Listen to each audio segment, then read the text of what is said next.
쌤이 힘이 엄청 세죠? 아직 확인한 바는 없지만 아까 자동차 막 던져버리고 막 그랬잖아요. 그죠?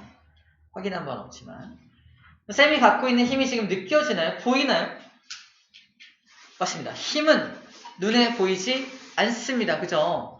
힘의 효과가 드러날 뿐이지 힘 자체가 보이진 않잖아. 그치? 그래서 그 힘, 보이지 않는 힘을 표현하기 위해서 우리 화살표라는 걸 도입해서 화살표로 힘을 표시하기 시작한 겁니다. 화살표 보면은 화살표에 여기 봐봐. 길이. 화살표의 길이가 힘의 크기를 의미합니다. 힘의 크기. 짧은 화살표가 아까 F였다면 EF는 2배로 아까 선생님이 표현했잖아. 화살표의 길이가 힘의 크기를 표현하는 거고요. 화살표의 방향이 힘의 방향입니다. 오른쪽으로 힘을 가했는지 왼쪽으로 힘을 가했는지 화살표의 방향이 힘의 방향이고 화살표의 시작점을 잘 봐. 작용점, 힘의 작용점이라고 표현을 합니다. 작용점이라고 표현을 해요. 작용점. 자, 저 세 가지를 체크합시다. 힘의 3요소라고 해요. 힘의 3요소. 체크, 힘의 3요소. 자, 저 힘의 3요소는 정확하게 말하면 저 3요소 중에 하나라도 3요소 3개가 전부 다, 3개 전부 다, 3가지 요소 전부 다 어떤 물체의 운동을 바꿀 수 있는 요소란 뜻입니다. 예를 들어 볼게. 힘의 크기를 먼저 볼게요. 여기 달력 보이죠? 달력. 일단 힘을 작게도 가해보고 크게도 가해볼 거야. 힘을 작게 가하는 경우, 여기 보는 거야. 힘을 작게 가하는 경우에 넘어지죠. 이렇게. 그죠? 힘을 크게 가하는 경우. 잘 봐! 뿌악! 어때요? 힘의 효과가? 미안해. 놀랬지? 힘의 효과가, 다르다는 걸 보여주는 거예요. 여기가 아픈 이유는 작용, 반작용. 그죠? 기가 막히다. 아무튼, 힘의 크기에 따라서 힘의 효과가 다르게 나타난다는 걸 보여준 겁니다. 두 번째. 힘의 방향도 힘의 3요소죠. 힘의 방향이 달라지면 얘 운동을 다르게 할까요? 당연히 다르게 하겠죠. 오른쪽으로 힘을 가하면 이렇게 넘어지고, 왼쪽으로 힘을 가하면 이렇게 넘어지겠죠. 그죠? 힘의 방향에 따라서 당연히 물체의 운동 효과가 달라집니다. 세 번째가 문제인데, 세 번째는, 자, 같은 크기로 왼쪽으로, 여러분들 입장에서 오른쪽으로 밀 거야. 같은 크기로, 오른쪽으로 밀 건데, 작용점만 다르게 할 거예요. 힘의 크기가 동일하고, 힘의 방향도 동일한데, 작용점만 다르게 할 거거든요? 그때 힘의 효과가 달라질까? 달라집니다. 봐봐. 작용점을 위에 줬을 때는 이렇게 넘어지겠죠. 하지만 작용점을 아래를 준다면 이렇게 넘어집니다. 맞나요? 작용점만 달라져도 힘의 효과가 달라진다는 걸 보여주고 있는 겁니다. 그래서 작용점도 역시 힘의 3요소에 들어갈 수밖에 없구나라는 걸 이해하자는 거예요. 힘의 3요소 전체는 힘의 효과가 다 달라질 수 있다라는 거 체크해 주면 되겠습니다. 자, 이렇게 힘을 이제 세 가지 요소로 표현한 거고요. 힘의 정의입니다. 햇빛이 커튼을 달아야 되는데 점점 안 보이죠? 힘이란 자 어떤 물체의 모양이나 운동 상태를 변화시키는 원인이고요. 자, 모양과 운동 상태를 변화시킬 수 있는 원인이 힘의 정의입니다. 물체의 모양을 변화시킬 수도 있고 운동 상태를 변화시킬 수 있는 것을 이제 힘이라고 한다는 뜻이고요. 힘의 단위로 뉴턴을 사용을 하고요. 그 다음에 킬로그램 힘이라는 걸 사용을 합니다. 자, 뉴턴은 우리가 익숙해요. 2뉴턴, 3뉴턴으로 밀었다 익숙한데 킬로그램 힘은 뭐냐면 우리 질량을 힘으로 바꿀 때 어떻게 했었죠? 중력 가속도를 곱했죠.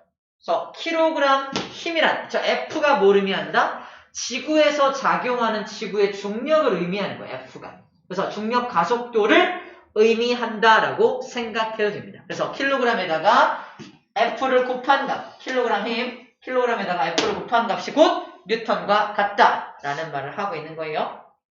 그래서 1kg 힘이 얼마다? 9.8N이다 라고 말해주고 있는 겁니다. 1kg 힘이 9.8N이다. 잘 보여줬잖아? 잘 보이죠? 잘 보이죠? 9.8N에 해당한다라는 거예요. 오케이. 여기까지가 이제 힘에 대한 소개입니다. 힘의 소개고요. 자, 이제 힘을 합쳐볼 거예요. 힘을 합쳐볼 거예요. 첫 번째, 이거부터 볼게요. 햇빛이, 잠깐만요. 아, 저 햇빛이, 해가 아니다. 해가 저 창문에 부딪혀서 여기를 비추고 있는 거예요. 그죠? 창문에 부딪혀서, 그지? 해인 줄 알았어. 구름이 살짝 해를 가렸습니다. 자, 볼게요. 좋은 타이밍이에요. 금방 타이밍이 사라지네요. 자, F1이라는 힘이 오른쪽 작용하고 있고요. F2라는 힘도 오른쪽 작용하고 있습니다. 이때 이 물체에게 두 힘이 모두 작용하죠. 저 물체 기준으로 물체에게 작용하는 알짜 힘을 구해라 그러면 저 두 힘을 합치면 돼요. 같은 방향이니까. 다른 방향이라면 어떻게? 다른 방향이라면 F1이 크고요. F2가 작아. 알짜 힘은 오른쪽 방향으로 작용하겠죠. 알짜 힘의 방향은 오른쪽인데 알짜 힘의 크기는요. 큰 힘에서 작은 힘을 뺀 나머지만큼이 알짜 힘의 크기일 거 아니야? 그래서 알짜 힘의 크기는 당연히 큰 힘에서 작은 힘을 뺀 값이 되는 거고 알짜 힘의 방향이 어디냐? 라고 했을 때 오른쪽이라고 하지 않습니다. 큰 힘 방향. 다시 알짜 힘의 방향은 어느 방향? 큰 힘 방향이요. 교환. 체크. 큰 힘의 방향이 알짜 힘의 방향입니다. 큰 힘과 작은 힘이 다른 방향으로 이렇게 작용하고 있을 때 알짜 힘의 방향은 큰 힘 방향 쪽으로 나타나게 됩니다. 라고 표현을 하게 되는 겁니다. 크기는 당연히 그 차이만큼이 크기가 될 거고요. 자, 힘이 3개가 작용할 경우 자, F1, F2, F3라는 3개의 힘이 작용할 경우에는 일단 2개씩 먼저 해서 알짜 힘 구하고 그 나온 알짜 힘을 나머지 남은 힘하고 또 합성을 해서 이제 3개의 힘을 구합니다. 다시 3개의 힘 나올 때는 3개를 한꺼번에 계산하지 않고요. 2개 먼저 계산해서 알짜 힘 구하고 그 나온 알짜 힘을 나머지 다른 하나 힘과 또 합성을 해서 전체적인 알짜 힘을 구해내게 되는 겁니다. 두 힘의 합성을 반복한다는 표현이 바로 그런 표현이에요. 구할 수 있습니다. 자, 너무 쉬운 예지만 풀어볼게요. 자, 오른쪽 6N, 왼쪽 3N으로 작용하는 이 물체. 이 물체에게 작용하는 알짜 힘의 크기와 방향을 구해라. 알짜 힘의 방향은 큰 힘 방향, 오른쪽이고요. 알짜 힘의 크기는요. 여기서 이거 뺀 3N이 되겠죠? 3N으로 오른쪽으로 작용하고 있는 겁니다. 자, 충분히 어렵지 않게 구할 수가 있습니다. 자, 2번에 나와 있는 알짜 힘과 운동 상태, 운동하는 상태의 관계는 우리 지난 시간에 미리 정리했어요. 같은 방향으로 힘이 가해지면은 속도가 점점 빨라지고 반대 방향으로 가해지면 속도가 점점 느려지고 수직으로 힘이 가해지면은 운동 속도가 달라질 수는 없으니까 운동 방향만 계속 바뀐다. 그죠? 원동하게 된다. 또 힘의 방향과 자, 비스듬하게 운동 방향과 힘의 방향이 비스듬하게 작용할 경우에는 속도도 바뀌고 속력도 바뀌고 운동 방향도 바뀌는 그런 운동을 하게 된다 라고 정리했던 게 이 내용이에요. 미리 얘기했던 부분입니다. 세 번째, 평형입니다. 보세요. 평형. 자, 어떤 물체한테 오른쪽 방향으로 F2의 힘을 가하고 있고요. 왼쪽으로 F1의 힘을 가하고 있는데 두 힘의 크기가 똑같아. 이 물체는 움직여 안 움직여? 움직이지 않겠죠? 같은 힘으로 딱 당기니까 움직이지 않겠죠? 그때를 무슨 상태라고 한다? 힘의 평형 상태라고 불러줍니다. 그럼 정리하면 힘의 평형을 만들 수 있는 힘의 평형이 이루어질 수 있는 조건이 뭐냐 물어보면 힘의 크기는 어때야 돼? 같아야 돼요. 힘의 방향은 완전 반대 방향이어야 돼요. 세 번째, 힘의 작용점은요. 힘의 작용점이 같은 선상에 있어야 합니다. 힘의 작용점이 같은 선상에 있어야 해요. 그래야 힘의 평형이 완족이 됩니다. 왜 이 설명하냐면 이런 경우에 이해가 있거든요. 봐봐. 이거 어때요? 힘의 크기가 둘이 같아요. 힘의 방향도 완전 반대 맞거든. 근데 작용점이 서로 다른 선상에 있죠. 당기면 힘의 평형, 이거 이대로 당기면 힘의 평형이 맞나요? 아니야, 이거 휙 돌아가잖아. 회전하죠. 돌아갈 거 아니야, 이렇게 더 당기면. 돌아가면 평형이 아닌 거야. 그럼 돌아가서 이루어진 모습 상상할 수 있겠어? 돌아가면 이 마름모 모양을 바뀔 거 아니야? 마름모 모양을 바뀌면서 힘의 작용점이 있는 선이 같아지겠죠? 그때가 힘의 평형입니다. 맞죠? 현재는 힘의 평형이 아니야. 왜? 당기면 곧 돌아갈 테니까. 돌아가서 힘의 평형까지 가겠죠. 맞나요? 힘의 평형 조건에 대해서 설명하는 중입니다. 힘의 크기 같아야 되고 방향 정반대여야 하며 힘이 같은 작용선상에 있어야 돼요. 작용점이 같은 작용선상에 존재해야지만 진정한 힘의 평형이라고 볼 수가 있습니다. 자, 이제 뉴턴 제1법칙만 설명을 하면 문제를 풀어낼 거예요. 문제 엄청 쉽습니다. 볼게요. 자, 뉴턴 운동 제1법칙의 이름이 뭐냐? 아까 2법칙은 가속도 법칙이었고요. 3법칙은 작용, 반작용의 법칙입니다. 이미 다 설명했다는 얘기고요. 1법칙만 이제 설명하면 끝납니다. 이게 뭐야? 관성의 법칙입니다. 관성. 자, 이제 관성의 특징 딱 두 가지만 기억합니다. 관성의 특징 딱 두 가지. 첫 번째 특징부터 얘기할 건데, 먼저 관성을 분류하고 관성의 정의부터 내릴게요. 관성이란 뭐다? 자, 밑줄 그어볼게요. 관성이란 물체가 자기 운동 상태를 유지하려는 성질입니다. 성질까지 생각해요. 성질이다. 물체가 자기 운동 상태를 유지하려는 성질이에요. 완전 안타깝게도 정지하고 있는 물체도 정지 운동을 한다라고 표현합니다. 나 지금 정지 운동 중이야. 정지 운동 중이야. 그죠? 하긴 정지하고 스쿼트도 하네요. 정지 운동 중이야. 정지도 운동이라고 보고요. 정지한 물체는 계속 정지하고 싶어하고 운동하던 물체는 계속 운동하고 싶어하는 성질이 관성이라고 분석할 수 있겠죠. 관성이 이겁니다.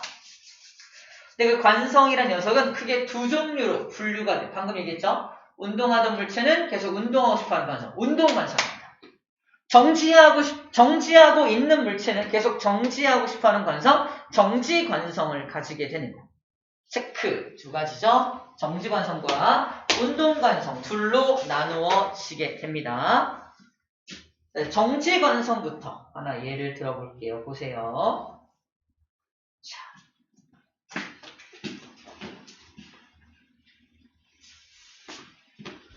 버스를 딱 탔어. 버스가 갑자기 붕 출발해. 이 사람 뒤로 넘어지죠. 네. 쌤이 예를 들어볼게. 버스를 딱 탔어. 근데 너무 키가 크다 보니까 손잡이가 여기 있네. 머리가 막 지붕에 달락말락해. 그죠?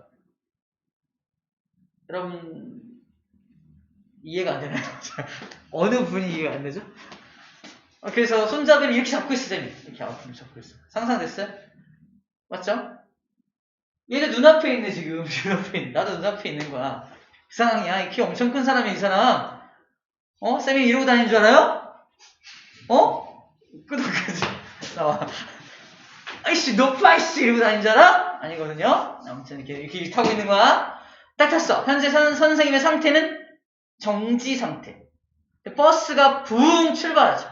잘 봐. 버스가 붕 출발할 때, 버스하고 승객, 나를 나누어 생각해야 됩니다. 나누어 생각할 때, 버스가 붕 출발할 때, 버스를 출발시키는 그 힘은 누구에게 작용하고 있습니까? 다시, 버스를 붕 출발시키는 그 힘은 누구에게 작용하고 있다? 당연히 버스에게 작용하고 있죠. 그죠? 나한테는 버스가 출발하는 저 힘이 나한테는 작용이 됐어, 안 됐어? 안 됐거든. 그래서 버스만 붕 간 거야. 나는 안 갔어. 버스만 붕 갔으니까 나는 하면서 아까 그 자리에 있고 싶어하는 성질입니다, 이게. 마치 잘 봐. 버스가 붕 갔으니까 내가 뒤로 밀리는 것처럼 보이는 거야. 실제로는 누가 나를 뒤로 민 게 아니라니까. 잘 봐. 근데 우리가 인식하기로 버스가 붕 가면 내가 뒤로 이게 밀리니까 누가 나를 뒤로 민 것처럼 느껴지죠. 하지만 뒤로 나를 민 사람은 아무도 없어. 버스 혼자 가니까 이런 현상이 벌어진 거야. 다시 그 버스를 딱 타고 버스가 붕 출발했을 때 내가 뒤로 밀리는 요 힘은 실제 존재하는 힘이 아니란 뜻입니다. 이 힘을 가상의 힘이라고 불러요. 가상의 힘. 이 가상의 힘에 의해서 내가 뒤로 밀리는 것처럼 느껴지는 겁니다. 이해됩니까? 이 가상의 힘을 다른 말로 관성력이라고 불러주는 거예요. 관성력. 관성 때문에 발생된 힘인 거지 실제 누가 나를 밀어준 게 아니라니까. 그지? 그럼 관성이 나타난 건 버스입니까? 나입니까? 나한테 관성이 나타난 거지. 첫 번째 관성 포인트입니다. 관성은 누구에게 나타난다? 힘이 가해지지 않은 물체에게 관성이 나타납니다. 봐봐. 만약에 뒤에 어떤 꼬마가 서서 선생님 이따가 버스가 붕 출발할 거거든요. 제가 그때 선생님 밀어드릴게요. 똑같은 힘으로. 버스가 붕 갈 때 꼬마애가 나를 으아! 밀었어. 나 뒤로 넘어지나요? 안 넘어져요. 같은 힘을 밀었으니까. 그럼 관성이란 현상이 일어나 안 일어나? 안 일어나. 나한테 힘이 가해지면 관성 따위 안 일어난다니까. 힘이 가해지지 않아야 관성이 일어난다 라는 겁니다. 책에 어떻게 정리가 되어 있냐면 이렇게 정리가 되어 있어요. 밑으로 쭉 내리면 이렇게 나와 있습니다. 관성의 법칙 그래가지고 물체에 작용하는 R자임이 0이면 정지한 물체는 계속 정지하고 싶어 하고요. 운동 중인 물체는 계속 운동하고 싶어 한다. 바로 관성이 나타나는 뜻이죠. 관성이 나타나는 조건입니다. 뭐하면 R자임이 0이어야 힘이 가해지지 않아야 관성이 작용한다라는 걸 저렇게 써는 거예요. 힘이 작용하지 않는 물체에게 관성이 나타나게 된다라는 말을 하고 있는 겁니다. 관성의 첫 번째 특징이고요. 두 번째 관성의 특징 바로 설명할게요. 위에 나와 있습니다. 두 번째, 질량이 클수록 관성이 큽니다. 관성의 특징이야. 관성은 첫 번째, 힘이 작용하지 않는 물체에게 관성이 작용한다. 두 번째, 질량이 크면 관성도 크다. 그래서 어떤 아줌마 하나를 소환할 겁니다. 선생님. 아까 그 그림 다시 볼게요. 자, 일단 버스에 탔어. 뒤에 아줌마가 아유 선생님 몸이 날씬하네 이러고 있는 거야. 쌤 몸의 질량은 M, 이 아줌마 몸의 질량은 M. 누군가의 M이겠죠. 아 여기 안에 어머니시겠죠. 미쳤나봐. 욕한 거 아닙니다. 자 이럴 때 버스가 붕 출발하면 쌤은 어이 천천히 좀 하지. 아줌마는 저 뒤에 가서 아이고 해서 뒤에 가서 이게 계신 거야. 이유가 뭐다? 관성에 의한 효과가 너무 크게 나타나는 거지. 질량이 클수록 관성이 더 크다는 걸 몸소 보여주고 계신 겁니다. 상상력이 풍부한 사람들은 미소를 띠고 있고요. 다들 미소를 띠고 있네요. 미소를 이렇게. 그래서 질량이 클수록 관성이 더 크게 나타난다는 거 이미지화 시킬 수 있겠죠? 자, 그럼 운동 관성으로 바꿔볼게. 아줌마 일어나세요. 버스가 가고 있어요. 그래요. 아유 잘 됐네. 일어났어. 아줌마. 이제 좀 괜찮나? 잡고 있어. 근데 버스가 끽 쓴 거야. 그죠? 그때 마찬가지 버스와 승객을 나누어 생각했을 때 버스가 끽 섰다라는 건 누구에게 힘이 작용한 거야? 당연히 버스에게 힘이 작용한 거야. 버스에 브레이크가 들어가면서 버스가 멈춘 거잖아. 그때 나에게는 이 승객들에게는 힘이 작용했나요? 버스가 멈추는 저 힘이 작용하지 않았죠. 그러므로 승객들은 계속 붕 가는 중이었으니까 계속 운동하고 싶어 한다고. 그래서 앞으로 으쌰 밀리는 겁니다. 그죠? 끼익 하면 앞으로 밀리는 이유가 바로 이 이유라는 거죠. 나는 버텼는데 아줌마가 놓치면서 굴러가지고 나를 쳐서 같이 굴러서 기사 아저씨를 만나러 갑니다. 사실 저희 요금 냈는데요. 왜 부르셨어요? 이렇게 되는 거지. 좋은 일 아닌가? 아무튼 질량이 크면 관성도 엄청 크다는 걸 다시 한번 얘기하고 있는 거고요. 힘이 작용하지 않은 물체에게 관성이 적용된다라는 것도 함께 복습해 본 겁니다. 그럼 정지관성의 또 다른 예를 볼게요. 정지관성 두 번째 예입니다. 바로 이거 봐. 종이 위에 동전을 놓고요. 밑에 컵을 놓고 종이를 땅 때려요. 종이 날아가죠. 동전은요? 안 날아가죠? 안 날아가고 그 자리에 남아있다가 밑으로 통 떨어집니다. 봐봐. 이때 뭐랑 뭐를 구분해야 돼? 종이와 동전. 내가 힘을 가한 건 종이냐 동전이냐? 종이죠. 종이만 힘 받고 동전은 힘을 안 받았으니까 이 동전에게 뭐가 나타나? 동전에게 정지관성이 나타나서 밑으로 떨어진 거죠. 우리 책에 나와 있는 여기 이렇게 형광펜으로 칠해진 것들이 다 뭐야? 형광펜 칠해진 것들이 바로 관성이 나타나는 물체들에게 형광펜이 칠해져 있는 겁니다. 관성이 나타나는. 전부 다 특징이 뭐야? 칠해진 물체의 전체 특징이 힘이 가해지지 않은 물체들에게 형광펜이 칠해져 있습니다. 됐나요?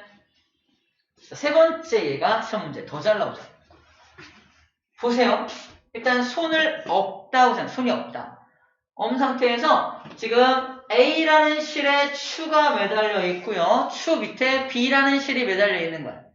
손으로 잡아당기지 않으면 A라는 실은 이미 팽팽해. 띵 팽팽한데 B라는 실은 너덜너덜 하겠죠. 그죠? 현재 누가 더 힘들어? 어떤 실이 더 힘들어? A 실이 더 힘들죠. 맞죠? 그 상태에서 내가 B를 잡고 천천히 잡아당기면 내가 잡아당기는 그 힘이 B실과 함께 추와 함께 A실까지 다 전달되죠. 다 전달되니까 이미 힘들었던 A실이 추가적인 힘이 가해지니까 하다가 누가 먼저 못 견디고 끊어진다? A실이 못 견디고 끊어집니다. 천천히 잡아당기면 그래서 A실이 먼저 끊어지는 거야. 이미 힘들었는데 힘이 가중되니까. 맞죠? 그런데 이걸 B를 잡고 빠르게 땅 잡아당기면 이 추가 정지하고 싶어하는 정지관성 때문에 버텨. 뭐야? 버틴단 말이야. 버티니까 자기가 버텨주는 힘 때문에 그 힘이 A에겐 전달이 안 돼. B한테만 온전히 전달돼서 B가 툭 끊어집니다. 이 그림이 바로 빠르게 잡아당겨서 B가 끊어진 그림이에요. 아니 왜 B가 끊어졌어? 그러면은 추의 정지관성 때문에요 라고 생각하면 됩니다. 굉장히 낯선 예야. 하지만 굉장히 익숙한 예로 바꿔줄게요. 화장실에서 응가를 보고 그죠? 휴지가 있는 다행히 있어요. 그죠? 휴지를 당기는데 천천히 잡아당겨. 계속 나오네. 재밌다. 나중에 엄청 혼나겠죠. 그죠? 하지만 이걸 잡고서 어떻게 해? 빠르게 탕 당기면 한두 칸 정도만 끊어지죠. 그죠? 그거요. 천천히 잡아당기면 모든 힘이 다 전달되지만 빠르게 탁 잡아당기면 휴지의 정지관성으로 이쪽만 툭 끊어지는 겁니다. 더 현실성 있는 예죠. 똥 얘기 그만할까요? 알았어, 할게요. 자, 요게 바로 그 예입니다. 자, 추의 정지관성 때문에. 그래서 추한테 이렇게 형광펜이 씌워져 있죠? 추에게는 힘이 가해지지 않기 때문에 추의 정지관성 때문이야! 라고 말하고 있는 겁니다. 자, 운동관성 볼게요. 운동관성. 아까 버스는 예를 들었고요. 자, 이제 사람이 막 달리다가 돌부리에 탁 걸려. 얘는 약간 특이해요. 누가 힘을 받았고 누가 힘을 안 받았을까? 한 명밖에 없는데 이때는 상체와 하체를 나누어 생각합니다. 하체가 힘을 빡 받고요. 상체가 힘을 안 받은 거야. 그래서 상체는 계속 앞으로 가고 싶어 하니까 넘어지게 되는 거죠. 정확하게 말하면 상체의 운동관성 때문에 이 사람은 넘어지는 겁니다. 이해됩니까? 하체가 딱 힘 받고 하체 멈추잖아. 상체는 계속 가려고 하니까 넘어지게 되는 거예요. 사람이라고 되어 있지만 실제로는 상체라고 하는 게 좀 더 좋겠죠? 하나 더. 자, 깔개를 털면 먼지가 깔개에서 분리된다. 좀 어려워요. 그래서 좀 쉬운 예를 먼저 보여줄게요. 봐봐. 이불이 있는데 이불에 먼지가 이렇게 붙어 있어. 먼지가 붙어 있습니다. 이 먼지를 털 거야. 이불에 먼지 털 때 어떻게 털어요? 막대기 같은 걸 이렇게 퉁퉁 터는 거 알아요? 해봤나요? 이렇게 터는 거. 막대기로 얘를 탕 때리면, 잘 봐. 탕 때리면, 요 먼지가 붙어 있는 요 이불 부분만 안으로 힘 받아서 안으로 풀썩 들어갑니다. 이 먼지는 그러면 힘을 받았어, 안 받았어? 안 받으니까 제자리에 남아있는 거야. 그러니까 이불만 안으로 푹 들어가니까 먼지가 붕 뜨는 거지. 이래. 제자리에 남아있는 게 뜬 거예요. 그러다가 중력 때문에 밑으로 휙 가라앉게 되는 겁니다. 이렇게 먼지를 분리해내서 털게 되는 거예요. 자, 요 A라는 얘는 그럼 무슨 관성을 이용한 거야? 먼지의 정지 관성을 이용한 얘가 됩니다. 이 책에 나온 얘는요, 먼지의 운동 관성을 이용하는 거야. 봐봐. 먼지가 붙어있는 이불이나 어떤 옷이 있어요. 어떻게 한다? 위로 움직였다가 탁 멈추죠. 움직였다가 탁 멈추면 힘받은 건 이불이죠. 먼지는 계속 가고 싶어 할 거 아니에요. 운동 관성을 이용해서 먼지와 이불을 분리시키는 거예요. 탕 터는 게. 근데 우리가 이게 했던 이 작업이보다 관성을 이용한 매우 과학적인 먼지털이 방법이었다는 거지. 이해됐나요? 얘는 무슨 관성? 운동 관성이죠. 얘는 무슨 관성? 정지 관성이네요. 그래서 두 가지 방법으로 모두 먼지를 털 수가 있다라는 겁니다. 이 관성에 대해서 아까 연구했던 사람이 갈릴레오라고 했는데 바로 이 실험을 통해서 관성에 대한 첫 번째 이야기를 하게 됩니다. 이거는 이제 마찰이 전혀 없는 면에서 이 공을 출발시키면 이 공의 위치 에너지가 모두 운동 에너지로 왕 바뀌면서 운동 에너지가 다시 위치 에너지로 쫙 바뀌면서 제자리까지 같은 자리까지 올라가요. 왜? 마찰과 공기장이 전혀 없으니까. 올라갔다 놓으면 다시 반대로 우왕 같은 높이 우왕 같은 높이 평생 왔다 갔다 하겠죠. 이런 걸 상상한 거야. 그래서 이걸 좀 그릇을 크게 늘려가지고 해도 어쨌든 위치 에너지가 같아야 되니까 같은 높이까지 올라와 주어야 합니다. 세 번째 마지막 이 그릇을 일직선으로 쫙 펴요. 어떻게 될까요? 위치 에너지 운동 에너지로 쫙 바뀌다가 쭉 가는데 다시 이 운동 에너지가 전환될 게 없죠. 마찰도 없죠. 손실도 안 돼. 어떻게 될까? 그 운동 에너지를 유지한 채로 쭉 갈 거 아니야?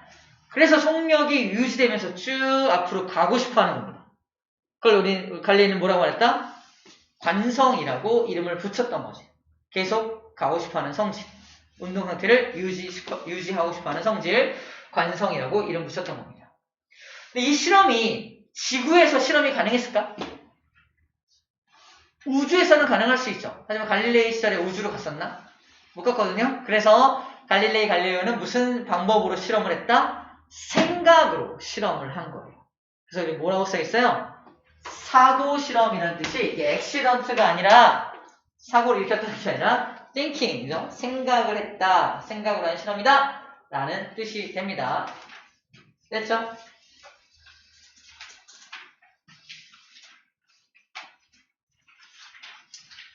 좋아요. 이제 문제를 풀 건데 풀고 할까? 아니면 지금 분위기 좋으니까 이어서 할까요? 자, 이어서 합시다. 봐봐. 내용만 정리하면 되니까 가속도 그래프 좀 분석할게요. 가속도 그래프. 봐봐. 가속도 그래프. 그 다음 문제 옆장에 있어요. 자, 다시 A는 M분의 F라는 공식에 의해서 가속도는 힘의 크기에 비례했었죠. 그래서 봐봐. 속도 시간 그래프에서 힘이 작을 때, 힘이 클 때, 더 클 때 속도의 증가량이 제일 큰 건 3F일 때죠. 속도의 증가량, 즉 가속도가 큰 건 힘이 클수록 가속도가 더 크다. 속도 증가량이 크다. 보이나요? 그래서 가속도하고 힘의 크기는 비례한다는 걸 보여주는 거야. 그래프에서는요. 힘과 가속도라고 직관적으로 써있죠. 힘이 클수록 가속도도 커요 라고 써있는 거죠. 여기 써있는 그래프를 분석할 수 있으면 됩니다. 또 하나 속도 시간 그래프에서 기울기가 의미하는 게 뭐죠? 가속도거든. 속도 시간 그래프에서 기울기가 가속도거든요. 기울기가 가장 급한 게 누구야? 얘죠. 그래서 얘가 3F일 때 가속도가 제일 크다는 것도 숨어있는 의미로 우리가 알아낼 수 있다라는 겁니다. 됐죠? 이러한 관계를 갖고 있는 거. 저 공식을 이 우리가 봤던 요 공식을 그래프로 다시 한번 보고 있는 중입니다. 자, 두 번째입니다. 이거예요. 자, 속도 시간 그래프에서 자, m일 때, 2m일 때, 3m일 때 속도의 증가량이 큰 건 누구다? m일 때 제일 크죠. 질량이 작은 게 속도가 더 빨리빨리 증가하네. 바로 질량과 가속도가 서로 반비례해 있다는 걸 보여주는 그래프입니다. 마찬가지로 속도 시간 그래프에서 기울기가 가속도죠. 기울기 가장 큰 게 누구야? m이죠. 그죠? 아, 질량이 작은 놈이 가속도가 제일 크네 라는 것도 숨겨져 있는 의미로 볼 수가 있다는 거야. 직관적으로 가속도와 질량이라고 써있다면 둘은 무슨 관계? 반비례 관계니까 잘 봐. 반비례 그래프가 이렇게 곡선 형태로 그려진 게 반비례 그래프예요. 시험 문제에서 맨날 물어보는 게 야, 가속도와 질량은 반비례지? 네, 맞아요. 그럼 이런 그래프겠네 라고 낚시질을 한다는 거죠. 응? 이게 뭐예요? 이렇게 해야 돼. 이게 아니라 이렇게 곡선 형태 그래프가 실질적인 반비례 그래프의 곡선이 됩니다. 오케이. 넘겨볼까요? 자, 이제 가속도 했고요. 이제 넘겨서 작용 반작용 마지막 할게요. 자, 밑줄 든 거 볼게요. 아까 얘기했던 겁니다. 자, 힘이 작용할 때는 상호작용으로 힘이 작용하니까 항상 쌍으로 작용한다 라는 말을 아까 했던 거야. 힘이 발생되는 순간에는 힘이 항상 쌍으로 발생이 되기 때문에 내가 그 친구의 어깨를 빵 때리면 그 친구도 어깨로 내 손을 빵 때리는 거야. 엄청 아파. 그죠? 너 내 어깨로 날 때리면 어떡해? 이렇게 되는 거지. 엄청 주먹이 아프잖아. 그죠? 서로 쌍으로 작용하니까 학원폭력은 인정되지 않는다. 그죠? 그런 얘기 했던 거예요. 자, 그 얘기입니다. 이것을 작용, 반작용이라고 불러주는데, 자, 잘 들어. 작용, 반작용도 정말 중요한 특징이 딱 한 가지가 있습니다. 그게 뭐냐면요. 바로 이거야. 자, 밑에 일부러 설명이 가능한가? 이걸 볼게요. 보세요. 축구공을 발로 차고 있는 모습이에요. 잘 보세요. 발로 축구공을 빵 차면 축구공이 가만히 있나요? 축구공도 내 발을 찰 거 아니야? 그치? 이게 작용 반작용이라며. 그러면 내가 축구공을 빵 차는 힘과 축구공이 나를 빵 때리는 힘이 같을 거 아니야? 그럼 두 힘이 상쇄되겠죠. 그럼 축구공이 안 날아가야 되는 거 아니야? 아무리 내가 축구공을 세게 차더라도 축구공은 항상 그 자리. 아이 뻥! 제 자리. 아이 뻥! 제 자리. 이래야 되는 거 아니야? 실제로 그런가요? 실제로는 그렇지가 않죠. 그죠? 왜 그럴까요? 신기하죠? 왜 그럴까요? 오히려 나가는 게 신기하대, 지금. 잘 봐. 선생님이 다시 한번 읽어볼게요. 내 발이 축구공을 차는 거죠. 목적어가 축구공에게 있습니다. 그럼 축구공은 어떻게 한다고요? 축구공이 내 발을 차죠. 둘이 작용점이 달라요. 작용점이 다르므로 합성을 할 수 없고 너는 너대로 힘받고 나는 나대로 힘받는 거예요. 그래서 내가 축구공을 땅 차는 순간 축구공은 축구공대로 빵 날아가고 내 발은 내 발대로 살짝 뒤로 밀리는 겁니다. 그래서 오케이? 우리는 축구공을 찰 줄 모르니까 이렇게 힘을 이렇게 차니까 발 밀리는 게 못 느껴지죠. 근데 정말 잘 차는 사람들은 다리에 힘을 빼고 축구공을 탕 때리거든요. 그럼 다리 살짝 탕 밀려요. 뒤로. 축구공이 발을 뒤로 탕 찬 겁니다. 자, 쌤이 말하고 싶은 게 뭐냐면 둘은 작용점이 다르다. 다른 말로 목적어에 주목해서 들으면 돼요. 다시 내 발이 축구공을 찼죠. 목적어가 축구공이죠. 축구공이 내 발을 찼죠. 목적어가 내 발에 있습니다. 목적어가 다르다는 건 작용점이 다르다는 거예요. 작용점이 다르면 둘 다 힘 받는 겁니다. 그러니까 쌤이 칠판을 밀면 칠판이 나를 밀어서 서로 밀린 거잖아. 봐요. 쌤이 이만큼 밀릴 때 저 칠판 떨리는 거야? 뭐야? 어마어마한 힘이 가해지고 있는 거예요. 얘는 얘대로 떨리고 있고 난 나대로 밀렸잖아. 서로 힘받고 있다는 걸 보여주고 있는 겁니다. 서로 힘받으니까 날아간다는 거예요. 이해되죠? 목적어가 다르다. 다시 말하지만 목적어가 서로 달라서 작용점이 다르면 힘을 합성할 수 있다 없다? 힘 합성이 안 됩니다. 비교해서 어떤 물체가 하나 있는데 이 물체를 오른쪽으로 당기는 힘이 있다면 이 물체를 왼쪽으로 당기는 힘이 있다면 둘 다 목적어가 물체를이죠. 그럴 때 두 힘이 합성이 돼서 평형관계를 이룰 수가 있는 거예요. 목적어가 같을 때입니다. F1을 읽어봐. 오른쪽으로 물체를 당기는 힘이요. F2를 읽어봐. 왼쪽으로 물체를 당기는 힘이요. 물체를 목적어가 같죠. 그럴 경우에만 합성이 가능하다. 하지만 작용반작용은 합성이 안 되는 두 힘이다. 오케이? 합성이 된다 안 된다의 개념을 이 목적어를 가지고 설명을 하는 중입니다. 자, 그래서 이렇게 표현합니다. 용수를 보면은 A가 B를 당기는 힘을 FAB라고 하고요. 그러면 B가 가만히 있나? B도 A를 당기겠죠. FBA를 한다면 둘 다 힘이 작용되죠. 그래서 둘 다 유용설적으로 얘도 늘어나고 얘도 늘어나는 거야. 둘 다 힘이 작용되니까 둘 다 유용설적으로 늘어나는 거야. 왠지 유용설적 하나 걸어놓고 내가 이렇게 당기면 얘만 늘어날 것 같잖아. 그치? 둘 다 늘어난 이유가 작용, 반작용이 양쪽 방향으로 모두 힘이 작용되기 때문입니다. 두 힘은 크기가 똑같고 방향이 어때? 방향이 서로 반대죠. 그래서 표현할 때 이렇게 표현합니다. A가 B를 잡아당기는 힘의 크기와 B가 A를 잡아당기는 힘의 크기는 똑같은데 방향만 반대죠. 그래서 마이너스를 붙여서 방향이 반대다라는 걸 표현하는 겁니다. 이게 작용, 반작용을 표현하는 식이야. 말로는 굉장히 쉬운데 이제 식으로 나오면 좀 여러분 이게 뭐지? 그럴 수 있는데 그러지 말라고 얘기해 주는 거예요. 별로 어렵지 않은 개념입니다. 자, 또 문제로 이해합니다. 봐봐. 센발 잘 들어. 낚시 문제야. 미리 얘기할게. 낚시 문제인데 로켓이 가스를 내뿜으면서 우주 공간을 같은 속도로 쭉 날아가는 것은 관성의 예이다. 답은 X입니다. 관성의 특징이 뭐였죠? 힘을 안 받은 물체에게 관성이 나타나죠. 하지만 얘는 봐봐. 로켓이 가스를 밀어내는 힘 때문에 가스가 로켓을 밀어주고 있는 거야. 로켓도 힘받고 있고 가스도 힘받고 있죠. 둘 다 힘받아. 힘 안 받은 물체 찾을 수 있어 없어? 못 찾겠어. 그러면 관성이 아닌 거야. 그럴 때는 작용, 반작용이라고 불러주는 겁니다. 근데 우리를 낚시질 하려고 뭐라고 설명한다? 같은 속도로 날아가고 있다. 맞아. 그럴 수 있습니다.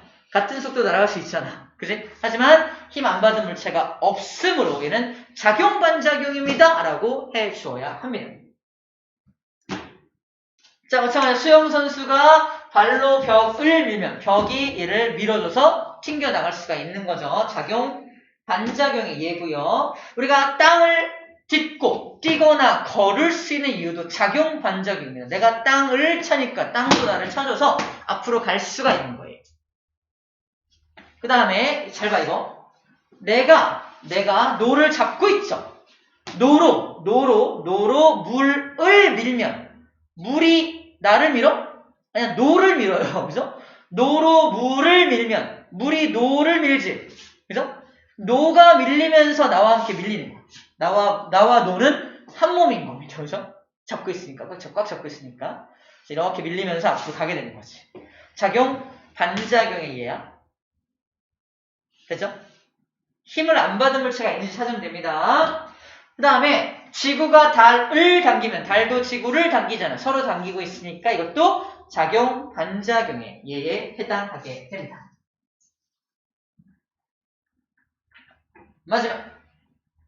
오늘 설명의 마지막 설명입니다. 이거 100% 시험 문제 출제되는 그림입니다. 무조건 나와요. 별표 100만 개. 자, 어떤 상황이냐면 책상에 책이 놓여져 있는 상황이야. 책상에 책이 놓여져 있는 상황입니다. 이 책은 지구가 책을 잡아당기는 중력이 있니 없니? 중력이 있지. 질량이 있으니까 중력이 있을 거 아니야? 중력이 있으면 지구로 내려가야 되는 거 아니야? 지구 중심 방향으로? 중력이 당기잖아. 중력이 당기면 점점 지구 중심 방향으로 쭉 내려가잖아. 근데 얘는 여기 놓여있는 경우에는 왜 지구 중심으로 계속 내려가지 않냐고. 이 어때요? 굉장히 안정적으로 보이죠? 평형 관계에 있는 것처럼 보이죠? 맞잖아. 실제로 평형 관계에 있거든요. 자, 마지막에 잘 들어. 하지만 지구 중력이 쟤를 잡아당기고 있죠? 자, F1입니다. F1. 안녕? F1이 뭐다?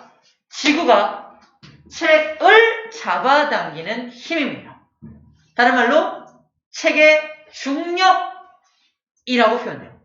책의 중력. 책의 중력? 목적어 어디 있지? 이러면 안 돼. 책의 중력을 의역해야 돼. 책의 중력이 뭐야? 지구가 책을 잡아당기는 힘이라고 의역해야 됩니다. 책의 중력이란 지구가 책을 잡아당기는 힘이야. 그러므로 목적어 뭐야? 책을이네요. 책을 잡아당기는 힘이 F1입니다. 그럼 지구가 책을 잡아당겨주면 책은 가만히 있나요? 책도 지구를 잡아당길 거 아니야. 작용, 반작용으로. 그게 F2입니다. F2. F2가 뭐다? 책이 지구를 잡아당기는 힘입니다. 책이 지구를 잡아당기는 힘이에요. 그러므로 F1과 F2는 무슨 관계다? 작용, 반작용의 관계라고 하는 겁니다. 자, 저 두 힘만 존재한다면 책은 책대로 밑으로 내려와야 되고요. 지구는 지구대로 위로 올라가야 되죠. 그죠? 근데 실제 그런 일은 발생하지가 않죠. 그 이유는 일단 책에 대해서만 정리한다면 책은 어디에 놓여있다? 책상에 놓여져 있잖아. 그러면 지구가 책을 잡아당기는데 책이 내려오다가 딱 걸려. 어디에? 책상에 걸리죠. 그래서 지구 중력 때문에 추가적으로 발생되는 힘이 나타나게 됩니다. 중력 때문에 나타나는 힘이긴 한데 바로 책이 책상면을 누르는 힘이 발생하게 돼요. 책이 책상면을 누르는 힘이 F3입니다. F3가 책상면을 누르는 힘이 발생하게 됩니다. 책이 책상면을 누르면 책상면 입장에서는 가만히 있나요? 아니야. 책상면도 책을 밀어줘야 됩니다. 어느 방향으로? 윗방향이죠? 자기를 아래로 내리미니까 자기는 위로 밀어줍니다. 바로 F4가 책상면이 책을 위로 밀어주는 힘이 됩니다. 맞나요? 그래서 F3와 F4도 무슨 관계다? 작용, 반작용이에요. 저렇게 4개의 힘을 다 써놓고 보니까 뭐가 보입니까? 목적어가 같은 녀석이 보입니다. 누구? 바로 책을. 하나는 아래, 하나는 이거죠? 책상 이거죠? 얘죠? 둘이 목적어가 어때요? 같죠? 작용점을 이렇게 다르게 일어났지만 사실은 요거 F4를 어쨌든 책을 떠받치는 힘이니까 책을 당기는 힘과 책을 미는 힘이 서로 이렇게 합성이 가능한 힘이 됩니다. 다시 말해서 F1이라는 힘과 F4라는 힘은 목적어가 같으므로 합성이 가능하게 되는 거예요. 근데 하나는 아래 방향, 하나는 윗 방향에 있어서 어떻게 된다? 상쇄가 되어서 사라지는 거지. 그래서 책의 입장에서는 지구가 책을 당기지만 책상면에 책을 밀어주니까 나는 움직일 수가 없어 이렇게 되는 거지. 오케이? 그래서 책은 움직이지 않게 되는 겁니다. 그럼 F1과 F4의 관계는 뭐라고 한다? 합성이 가능하므로 힘의 평형 관계다. 힘의 평형 관계다라고 불러주는 겁니다. 자, 저거 분석할 때 어떻게 해라? 목적어에 주목해서 분석을 하면 된다. 목적어를 분석하면 누가 작용, 반작용인지 누가 평형인지 분석할 수 있다. 라는 얘기를 했습니다. 오케이. 여기까지 하면은 모든 내용이 정리가 된 것 같네요. 자, 문제를 풀 게 두 개가 있죠. 먼저 28쪽과 그 다음에 32쪽까지 2개 페이지 풀어보도록 할게요. 해보자.